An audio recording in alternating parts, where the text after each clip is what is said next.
All right, next section is 1.3, 12 basic functions. We're going to learn about what the graphs can tell us. We'll learn about each of the 12. The reason why is because these are going to show up throughout the rest of the book, and by knowing them, it's going to make the rest of the class hopefully a lot easier. First one is the identity function.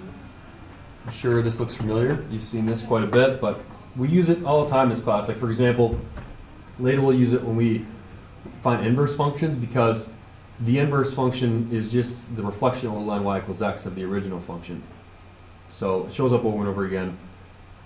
It's the simplest function because if you plug in 2, you get 2. If you plug in 3, you get 3. An interesting fact is that it's the only function that acts on every real number by leaving it alone. So whatever you plug in for x, you get out for y. All right. Next is the squaring function. This one probably looks familiar. This is your simple parabola. And this actually has a lot of application, like in flashlights and satellite dishes, and orbiting of like comets and asteroids that fly out of orbit. They behave in a parabola. These things actually show up in the real world quite a bit. Cubing function, y equals x cubed. I don't know if it's too interesting, but that point right there in the middle is called the point of inflection because the graph changes from concave down right here to concave up. So you could take the derivative at this point and find out that the slope is 0, which you'll get into in calculus. Okay, so reciprocal function is another one. This might look familiar. It's called a hyperbola. Also has some application in the real world. The square root function is like basically half of a sideways parabola.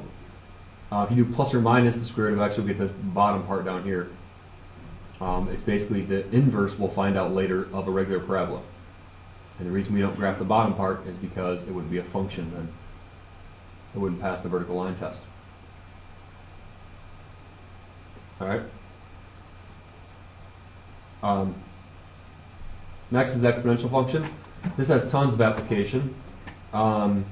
It's used mainly in, I guess, finance. Anytime population growth, anytime you're multiplying something by something else to get the next thing, because that's all you're doing here is you're multiplying by e each time.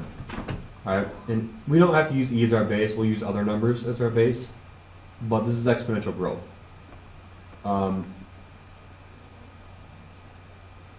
It has a ton of application, as we'll use it the rest of the year. All right, the natural log function looks like this. It's actually the reciprocal of the previous function. I'm sorry, it's the inverse of the previous function we'll learn. If you reflect it over the line y equals x, you get the natural log function. An interesting fact is if you go way out in the x, you only go up a little bit in the y, which is interesting. The sine function we'll use quite a bit in this class. Get used to that. We can model all kinds of good things with this. Anything that has periodic motion, like sound waves or any wave, we can model with this. Where, like, you know, this point up here would represent the place in the air where the air pressure is grouped together. So that represent an amplitude, or they call it a rarefaction. But where the air is grouped together and there's more pressure in the air, that's all sound waves are just these grouped together high pressured,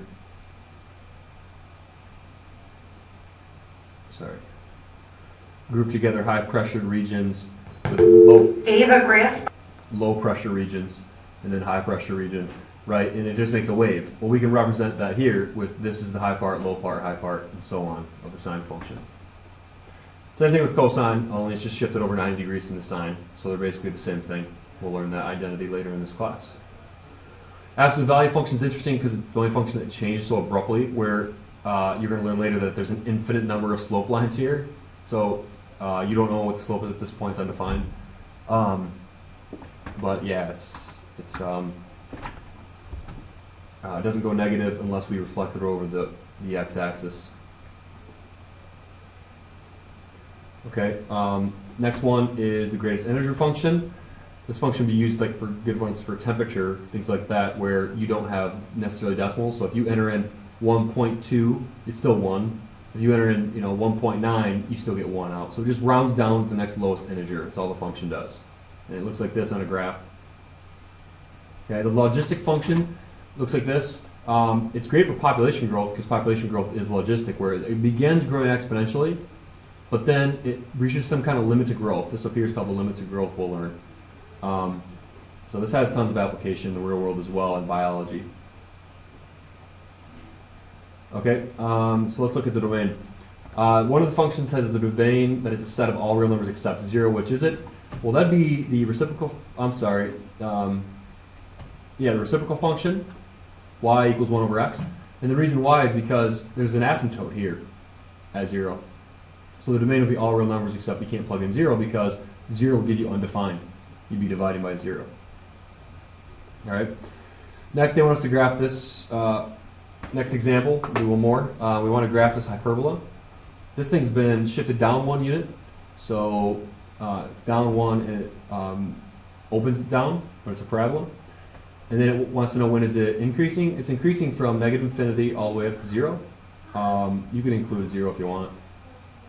And then it's decreasing from 0 all the way to positive infinity. You can include 0. Is the function even, odd, or neither? It is an even function. It's symmetrical about the x-axis. I'm sorry, y-axis. It makes it even. Does it have any extrema? It has a local extrema or a local maximum right there at the point 0, negative 1. And actually, I'm sorry, that's an absolute maximum at that point. There's no points higher than that in the graph, so that's a maximum. And then how does it relate to one of the 12 basic functions of the parabola? Well, the original function would be just a regular parabola. This one's been reflected over the x-axis and shifted down 1 unit.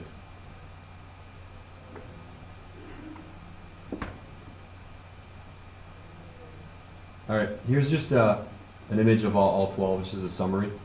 But definitely be comfortable with these functions, be familiar with them. They're going to show up over and over again in this class. Most of the time, there'll be manipulations of these functions, so we'll shift them around, move them, make them skinnier or fatter.